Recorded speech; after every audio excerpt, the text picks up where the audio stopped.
Hey, so there's a question I've been meaning to ask you to share with the students, because we're making all these videos so that people can kind of know a little bit more about you and the Kung Fu that you teach, the Wing Tsun, and, you know, have a little more personal kind of a thing.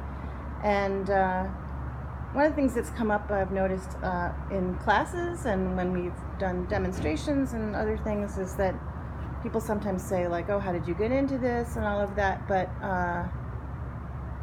when you're thinking about the long haul of being a Sifu, being a Wing Tsun teacher,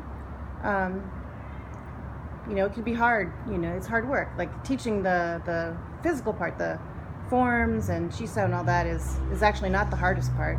There's other things, but there's also some real joy in teaching it. Like, you do this because you love Wing Tsun and you love teaching. So I was wondering if you could share with everybody, like, what's like the number one thing that you love most about teaching and that gets you fired up to do it every day and that you hope inspires others?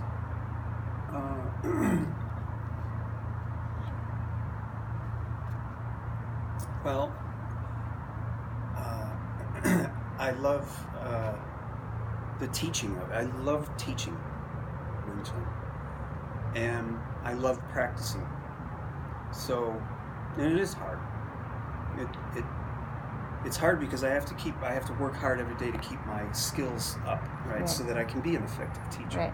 It's like a never-ending thing. So that's Right. a lot of work. But I really. What's the really joy? enjoy it. Where's the joy? Why does this make you, like, you've dedicated your life to training this and passing it on? Like, what is it, like, the thing that you love most about teaching this? Well, I love to see people get it.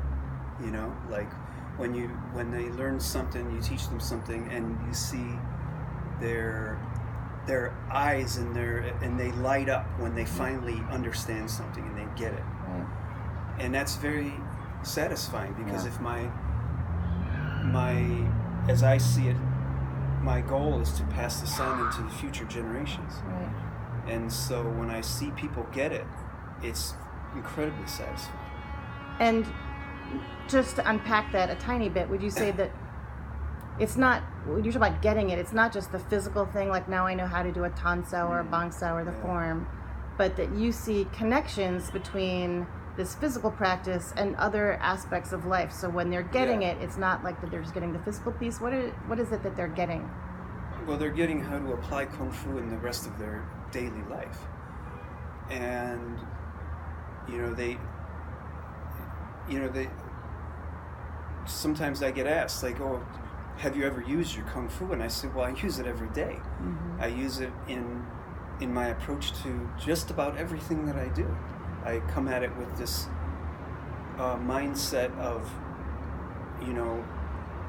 if I'm going to do it, whatever it is, I'm going to do it well, or I'm just not going to do it at all.